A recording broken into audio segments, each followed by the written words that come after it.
And welcome back to the FSF podcast. I am Tim. I am the head king around this here nerd ranchero. And because Michigan Outdoors is still trying to kill me, we're back inside because my wife is cute and she said yes, that I could do this indoors.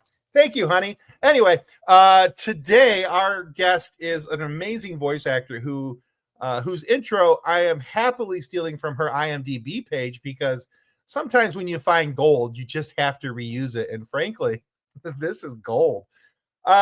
She was wildly popular at her elementary school talent shows. Well, with the parents, the kids wanted nothing to do with her. Good thing, because that led to a lot of alone time, which led to a career of talking with herself. Our guest could be heard on shows and video games like Mickey Mouse Funhouse, Fallout 3 and 4, Elder Scrolls, Starfield, The Loud House, and there's so many more. Like literally, she's got a really cool IMDb page. Please go check out her work. We're going to talk more about that here in a little bit. But I am very excited to welcome Jan Johns to the FSF podcast. Welcome to the show, Jan. Oh, thanks for having me. You're so nice. Give it time. Well, yeah, that's a good compliment. We're just going to quit right there. We'll be done. All right. No, Jan, I saw your profile, and I was looking through the stuff that you did, and I was like, each person I've had on the show, I've had them on because they've done something that I want to talk to them about. They've done things that I've been interested in. You've voiced characters in games that I have played, and I'm like, oh, so that was her. Totally got to talk to her now. So, but the very, very first question I love to ask guests, and this goes back to well, a lot of different things, but I love to know what makes people tick and why they do what they do. And because I'm a nerd, I love a good origin story. So, Jan, what is your origin story? What got you to the point where you said, I'm tired of talking by myself, I want to get paid for it? Oh man. What led to it? It was just kind of like, I'm sure every actor you talk to, just like a weird road. I just always loved cartoons and musicals. And as a little kid, I would always try to mimic things that I heard. You know, I even got detention for barking like a dog in 5th grade. And now I get paid to be a dog, you know. Well, I mean, you know. That's fantastic. But I think I studied musical theater, Okay. and you do a lot of different characters with that, you know, so that kind of like, you know, you can change your voice a lot. And I was at a workshop where this woman said, you know, you can do this for a living. And I'm like, yeah, I can. And she did like jazz. She did a lot of jingles. So she did like a lot of scat, like, you know, that kind of stuff. I'm doing a really bad job at it. So that was kind of always in the back of my head. And I graduated from college. I went on tour with this group. And then I got a job at a recording studio, and I just started, you know, and then I worked at a radio station while I was interning in college, and I kind of made a little demo that summer with the engineer there, who was very kind to me. And I don't know, it just kind of happened. But it wasn't until 2013 that I went to LA that I was like, I'm doing this, you know? Mm-hmm. So like I kind of exhausted the DC area. There's not a lot of cartoons, you know, spoiler, in the DC metro area. But I've been very, very lucky because of course, Bethesda Games has been incredibly kind to me. A voice actor by the name of Wes Johnson. Do you know him? I do. Yeah. Yeah. He's been very kind to me. I wouldn't have even had my first audition for video games without him. And that's for sure. He coached me through that. Cool. Yeah. And there was a animator and writer by the name of James Proymus, who was in the DC metro area that I met years ago. And he was one of the guys that encouraged me to go out to LA and help me meet a couple people I rented from his friends that he rented from out in LA for like 7 years. So pretty good guy. Pretty good guy. Nice. Okay. It's always kind of neat when I hear people's origin stories and how their entry into whatever it is that they're doing has crossed paths with somebody else, and how that helped kind of maybe alter or even radically alter their trajectory of what they were going to do and how they were going to do. So it's kind of cool that Wes is in your background story. Oh yeah. I kind of like that. That's a neat little tidbit Yeah, for he's a sure. good guy. Okay. Now we had to legally change this and call it research, because apparently digital stalking was called a bad thing. But I did do some research.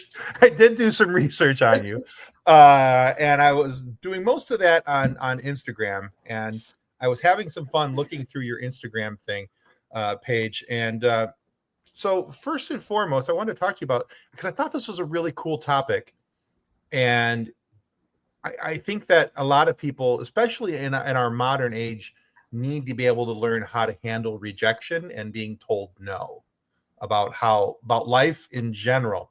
And you shared a story about bombing an audition on your Instagram page. I scrolled down a bit, and I was Yeah. looking through things. It was down there a ways, and there was a glowing picture of a gentleman's face there.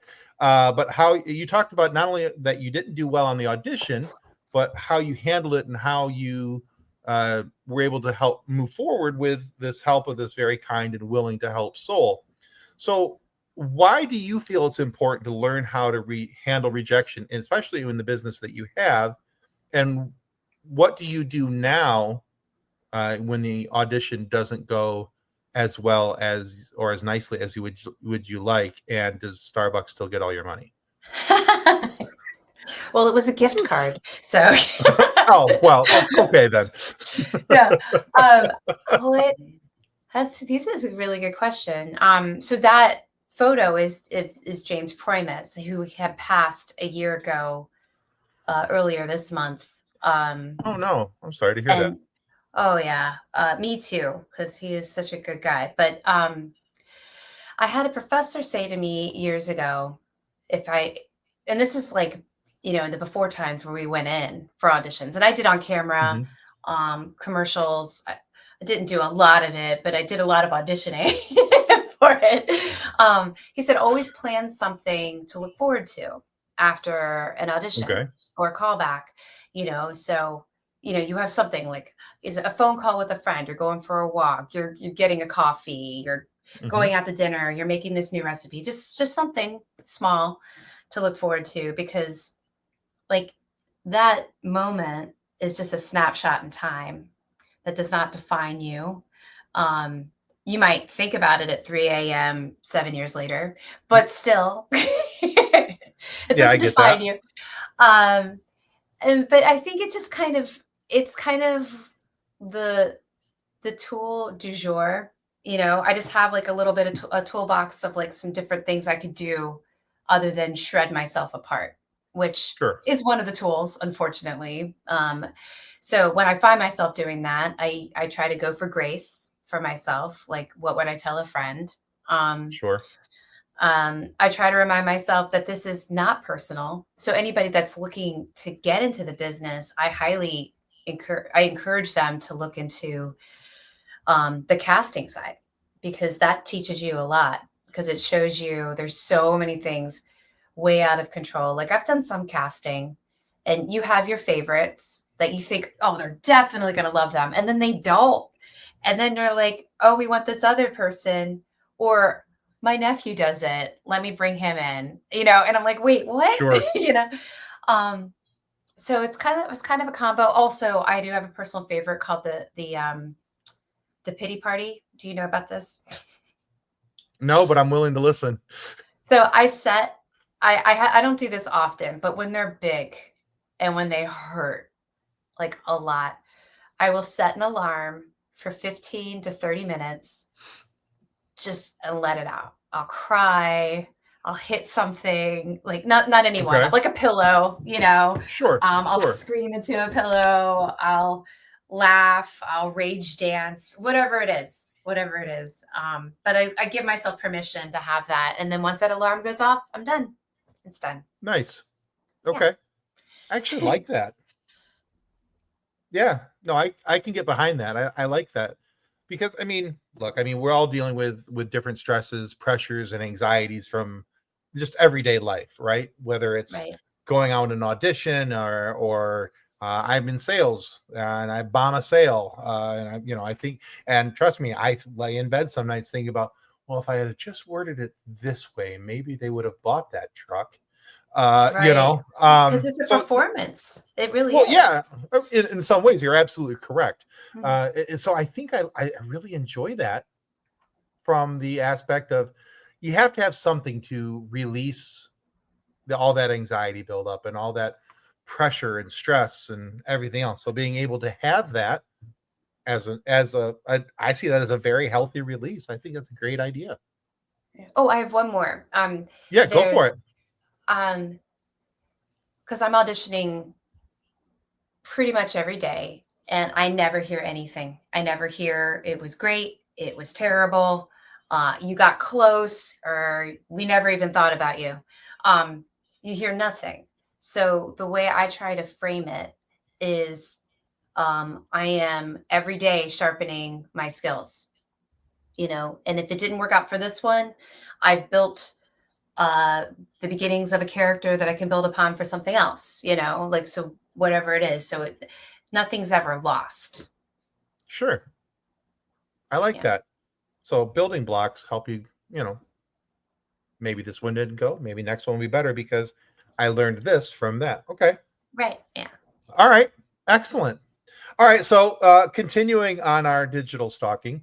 Um, so I've noticed and I picked up on this not just by looking on your Instagram page, but watching some of the reels and things that you did, but also in just our conversation pre-show, is that you clearly don't take yourself 100% seriously, and I do love that you're willing to let your hair down, so to speak.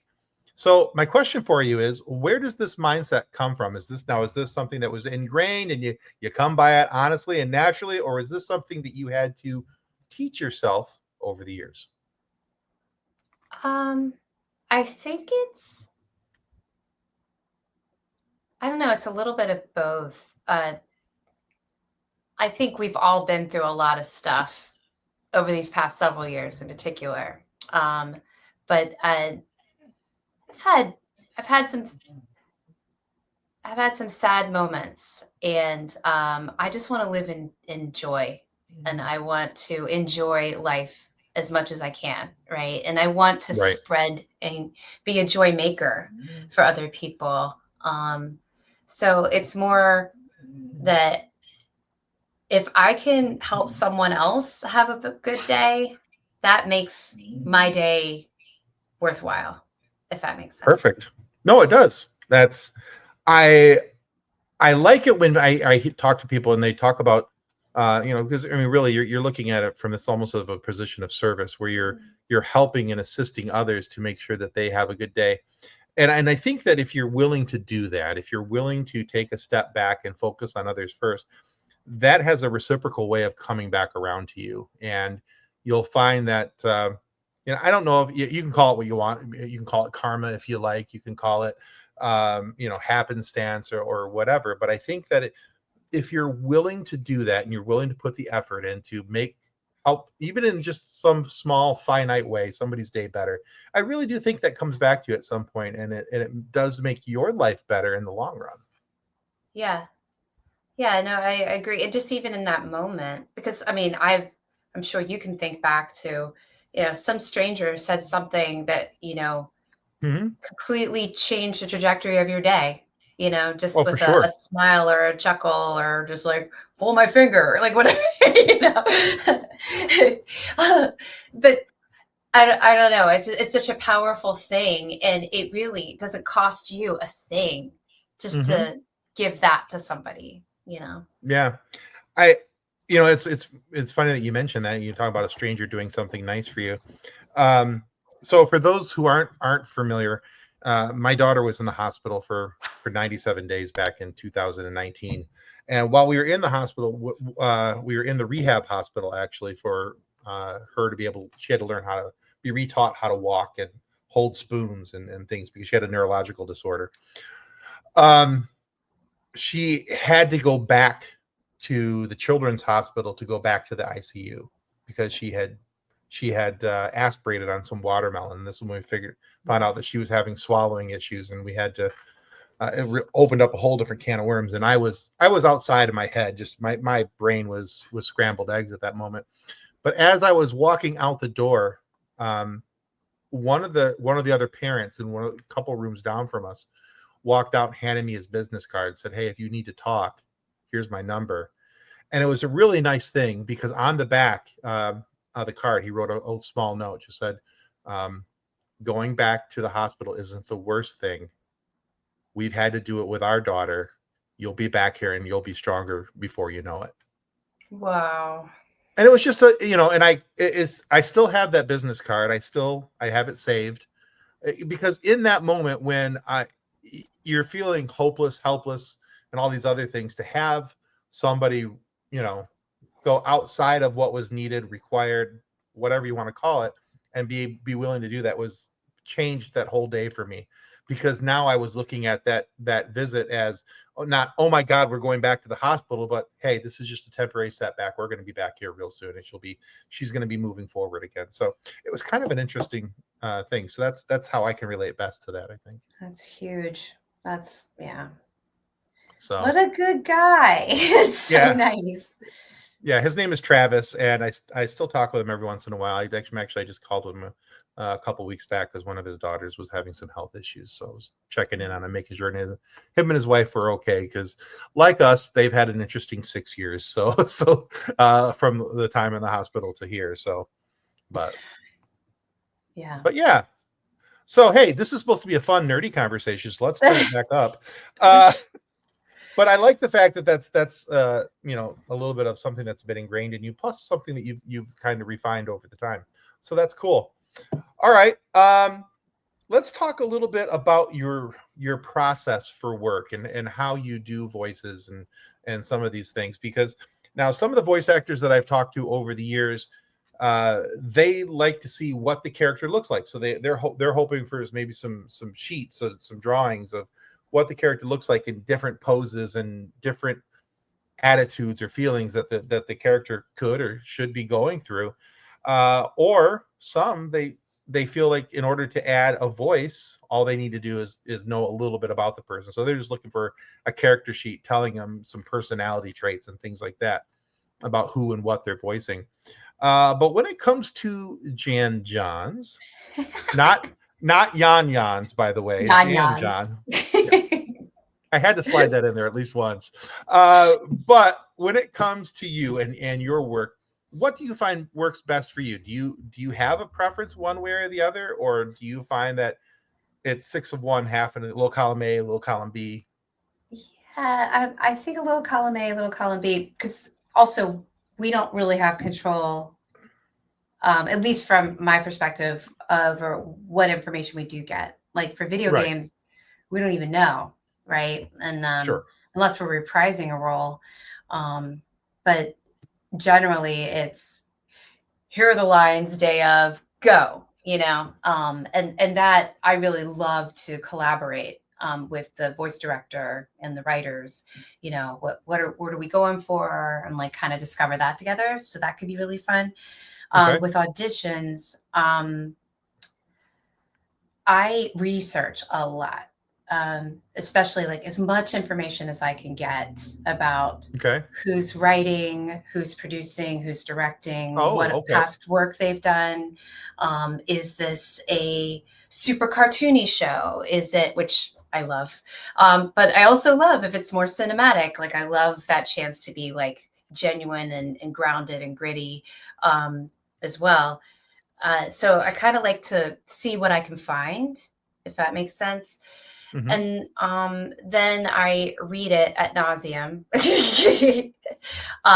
just all the parts, especially if they give you the different parts. I read the specs, and I kind of just play with it. And sometimes what I do is think about people that I know in my life. Like Okay. I have, because I don't really, unless I'm singing, I don't do good impressions of people at all. My impressions are like bad. And then I kind of make them into original characters, but that's my impression, like Okay. of Dr. Phil. Or here's my Bobcat Goldthwait. Do you know who he is? Oh, for sure. Yes. Okay. Hey, so I got this idea. You and we can go out and we can get some beers. Or, you know, I mean, you don't have to drink. We can get milkshakes. You know, so that, which turned into, Oh, I love it. there was a movie called SEAL Team. Have you seen it? The Mhm. animated feature. So Yep. I was the voice of the seagull, and Oh. she doesn't talk, but I did the Bobcat, like,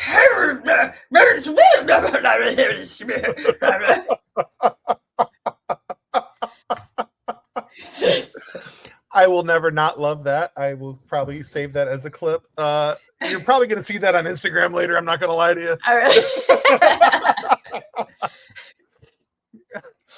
Sorry. Oh, that's fantastic.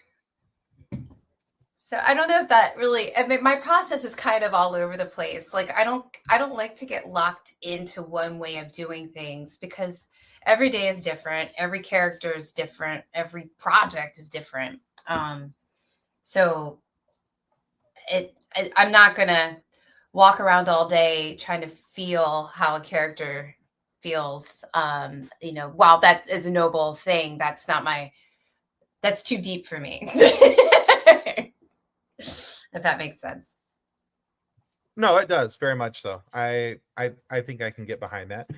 Since we're talking about characters and voices and all of those things, I think one of the most interesting voices that I've heard you do, and now granted, I've not heard all of the voices that you do, is the voice of Harley Quinn for the DC Dark Legion game. Oh, cool. Now Harley has, to me, is a unique mixture of like the 1930s gangster mob boss era girlfriend, you know, and modern New York City. So, like, you know, I always think whenever I hear her voice, and I think it might even be the same actress. I'll have to double check this, but there's a movie called Oscar. I don't know if you ever saw that, was Sylvester Stallone. It's like the one comedy that Sylvester Stallone did that I actually really enjoy, and I'll watch it all the time. And it's extremely highly quotable. Um, Huh. it's a great movie. I strongly suggest Oscar to anybody who's watching. And if you think that Sylvester Stallone couldn't do comedy, this proves that he can. He just needed a well-written show, not like some of the other ones he tried. Anyway, but with all that being said, there's one of the characters, and she's like, I finished your nails, huh? What? You know, and just it's the horrible impression. I think it might actually be the same actress. I'll have to double check it. But anyway, so two things. How do you prepare for a vocal range like Harley's?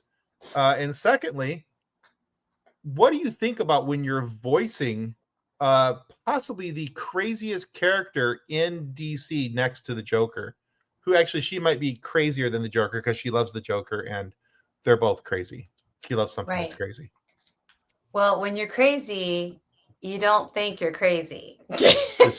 Okay, that's very true. Very Yeah. true. Like she's a survivor, right? And she's Sure. doing everything she can. Oh, my dog is activated. Hi, puppy. I think she hears something downstairs. I actually talked to, so I have a cousin who is a psychiatrist. Nice. So I did, in the process of researching for the audition for her, I asked him, you know, if he was to diagnose her with a, you know, a mood disorder or a personality disorder, what it would be. So we kind of went over that, and we played with that. But you know, if she's we kind of landed a little bit like closer to like the borderline personality disorder Mm-hmm. situation, if that makes Yeah. sense. So highs, crazy lows, very risky behavior, that kind of stuff. So in the audition, I did the lines because they only gave us with so many lines. And the director, do you know Kal-El Bogdanov, I do not voice know. director? The wonderful director and wonderful human. So, and his dad is the comic book artist for Superman, like Oh, cool. John Bogdanoff. Really cool family, like super nice, includes me in things, and like out in LA, like are very, very nice to me. I'm so grateful. Anyway, so he's so good at getting you in there. And there, so you've played the DC Dark Legion Mm-hmm. game. So they had us do different versions of different ages and Okay. like different timelines of our characters. So that was super interesting and scary and fun and all of the things. I really, really enjoyed that. And we didn't get the script until the day of. So it's on Zoom. So it's like, Oh, go. nice. And I'm like, oh, you know. So I think it was kind of playing with that. And of course, you know, Tara Strong, I mean, she's insanely talented, and the work Yes. she does with Harley is amazing. So the fact I even got to step in just for a little bit, it's beyond me. I mean, so I had someone like her to look to, of course, Yeah. and then Yeah. try to put my own spin on it. Um, so it was kind of like a combination of all of that, and then collaborating with Kal-El and the rest of the team, like once we got recording. I just realized something. So you said his dad draws for Superman and his name is Kal-El. That's Yeah. phenomenal. Yeah. That is phenomenal. Yeah. Okay. Wow. Yeah. That just as you were talking, and all of a sudden you said his name again. I was like, wait a second. Apparently I need more caffeine because I didn't catch that on the first go through. So. Okay. No, that's very cool. Yeah.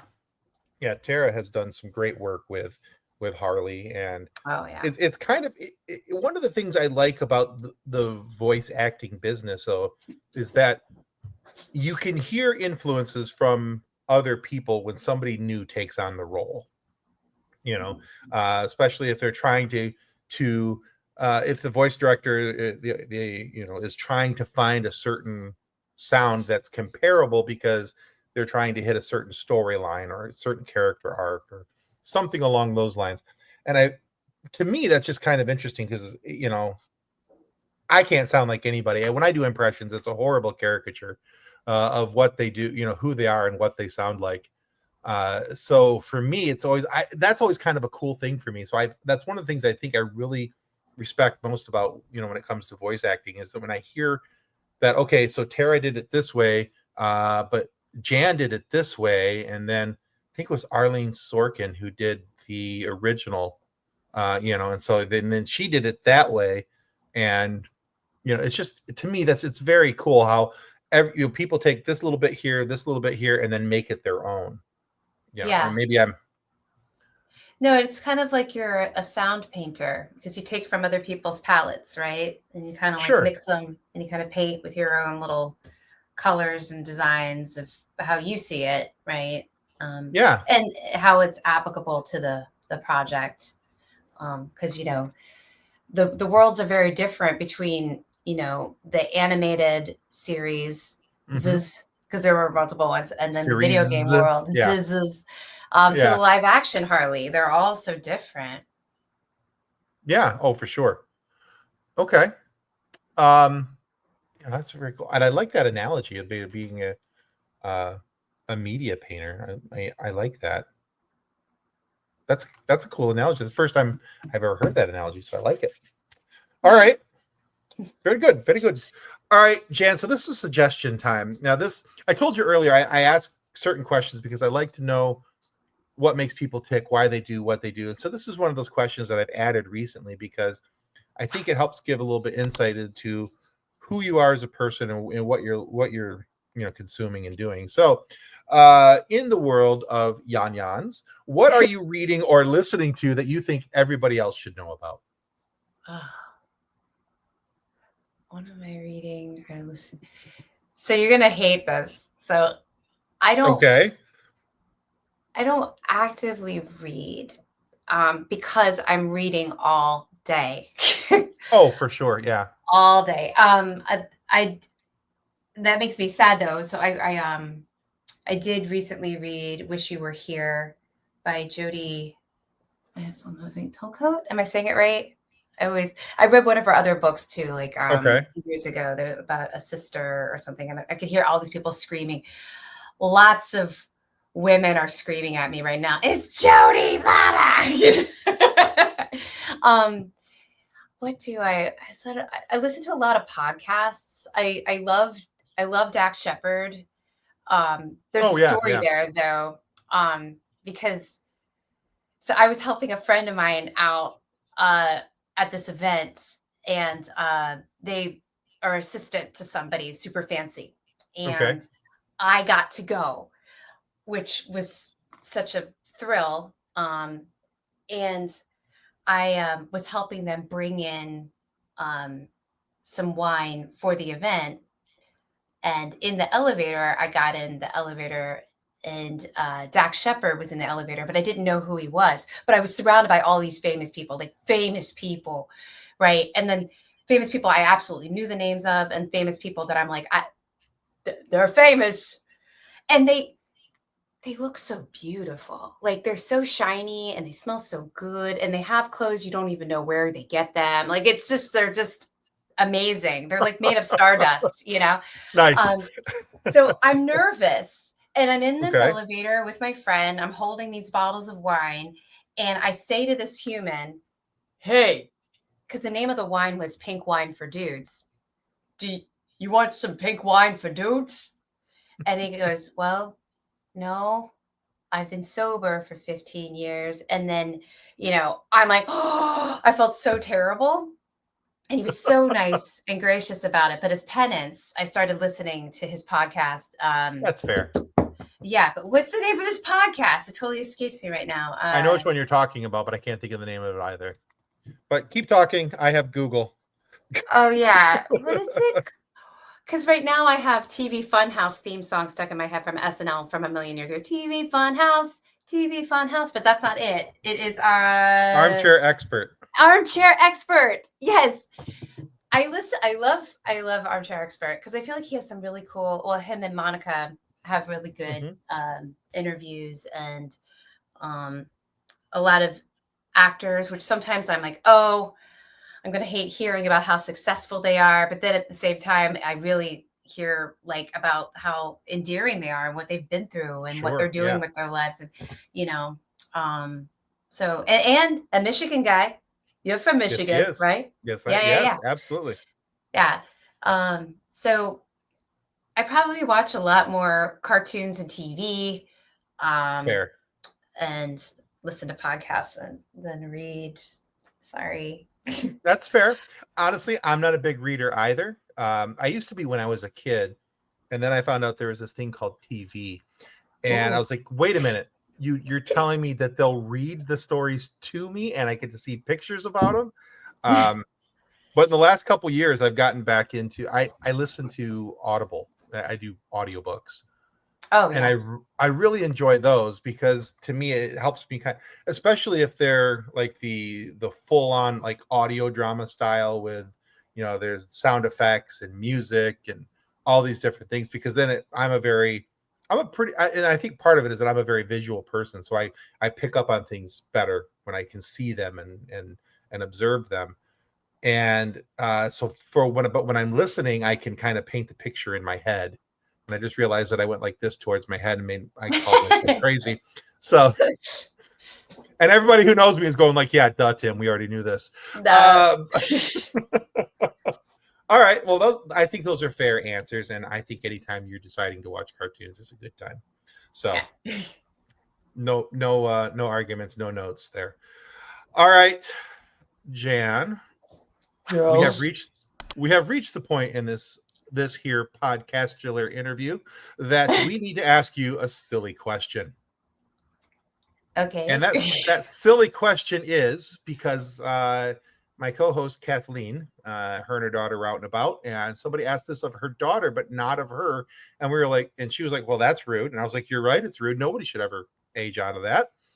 And the question is, Jan Johns, what's your favorite dinosaur? Oh, I love a brontosaurus. I do because they look so because they're gentle, but they're so big, Right? Yeah. you know. But in my mind, it is it is a dinosaur. Um, but I mean, then I want to go down the whole rabbit hole with Land Before Time, you know, and like, and if I'm to go with that, then I would go with Sarah, the Littlefoot. Triceratops. Oh, well, yeah, Littlefoot, of course. Littlefoot Sarah. was a Sarah. yeah. Yes. Well, I love Sarah. Like she had some Yeah. spunk to her, and the Yeah. Triceratops, like that was fun. Yeah. Do you have a favorite dinosaur? Triceratops. That's why I'm so Oh. excited. Yeah. Oh, I sweet. so I grew up loving rhinos, and I was like, oh man, those things are, really cool, and they're big, and they got that horn, and nobody's going to want to mess with that rhino because it's got a horn. And then I found out about Triceratops, and I was like, holy crap, they have 3 horns. Nobody's definitely going to mess with those things. So, yeah. Is it true that a rhino's horn is hair? Is that right? I thought it was ivory. Is it ivory? Okay. I thought it was, because I think that's why, wasn't that why that the rhinos were getting killed? Going and extinct. because they were cutting off their horns for their tusks for the ivory. I thought that's what it was, or it's, whatever it's made out of. But I know that the elephant's tusks are made out of ivory. I just assumed that rhinos were the same, but maybe I'm wrong. I don't know. But I mean, I'll have to do some research on that. Like gross behavior, like what are we doing to these animals? Like it's so sad. So messed up. People are evil. Yeah. I like a person. People are stupid, though. Yeah, I get that. I understand that. Mm-hmm. All right, Jan, thank you so much for being on the FSF Popcast today. Where can our listeners and viewers go to find out more about you, your work, or anything you've got coming up? Okay, so I'm terrible at self-promotion. I'm trying to be better. I'm trying to post more. So you can find me on Instagram at JanJohnsVO. I have a Twitter handle, but I don't know. That world's a little murky. I'm not happy. Fair enough. I have an IMDb page, so Jan John's IMDb, so you can see stuff that I'm working on. And I'm on Facebook, but not that often. So I guess like Instagram probably be the best way to find me. So Jan John's VO. And I have a couple things coming out, but I don't know if I can talk about them. So well, let's not talk about them. Let's keep you in the clear then. Well, thank you. But Clubhouse just came out. I don't know if you've seen that. Like a week ago, it premiered. And Farfus, the dragon. Did you see him in Funhouse at all? I remember him slightly. Yes, it's been a little bit since I've actually watched the show, just because my kids are older now. But well, of course. But so he only originated in Funhouse, but then they've brought him over to Clubhouse, which is the long-standing show that they've brought back. Yeah. So it's like hot dog, hot diggity dog. Oh, why? I've been saying it all night long now. That is the earworm of earworms. When I was at the premiere for Clubhouse, like I guess a little over a week ago, with everybody. What a special crew. I mean, everybody, like Funhouse crew is incredible too. Like I said earlier when we were talking, like when you get a chance just to dip your toe in this pool of amazing talent of people that like, it's a very, very special group of humans. So much talent. Right. It's unbelievable. But the kids that were there, and like a lot of people brought their kids to watch the first episode, and watching the voice of Minnie look over a bassinet with like a 4-month-old laying in it, like maybe a 5-month-old, just looking at it. And it was just this moment of like, it was definitely a kick in the ovaries for sure. But it was just such a pure moment of just beautiful joy and just seeing that connection and the smile on their face. It's just like, I was like, wow, we get to do this. Like this is the gig, man. It's That's such a pretty gift. special. Yeah, That's that was pretty pretty special. That's special. awesome. That's Yeah. awesome. Well, cool. All right, so we'll include those. I'll include your Instagram link and a link to your IMDb page down in the show notes when this episode comes out. That way, everybody can easily find you, track you down, and digitally stalk. I mean, do some follow you as well. Yeah. Don't stalk her. That's not cool. Don't do that. But yeah. So thanks. Yeah, like I said, I'll put those notes down below. Now, hey guys, if you haven't already, this seems like a prime time to remind you that following the FSF podcast on YouTube is a totally free action, much like crying in D&D is a free action. So be sure to click like and subscribe if you haven't already, because this helps us get more amazing guests like Jan Johns here and have these conversations for you to be able to listen to and funny moments for you guys to be able to enjoy. And really, it helps out more than we can ever let you know. So give us a follow, please. It's a free action, and check out Jan's work as well. That's also a free action. It doesn't cost you anything other than a couple seconds of your time. And it's really easy because we're going to put a button down there. You just click it and you go right over it. Anyway, long story short, thank you everybody for listening. Jan, thank you for being on the show. And guys, may the force be with you as you continue to live long and prosper. Goodbye. Copyright 2025 FSF Podcast. Reference to any specific product or entity mentioned on this podcast does not constitute an endorsement or recommendation by FSF Podcast. The views expressed by guests are their own, and their appearance on the program does not imply an endorsement of them or any entity they represent. If you have any questions about this disclaimer, please contact us via email at info@fsfpodcast.com.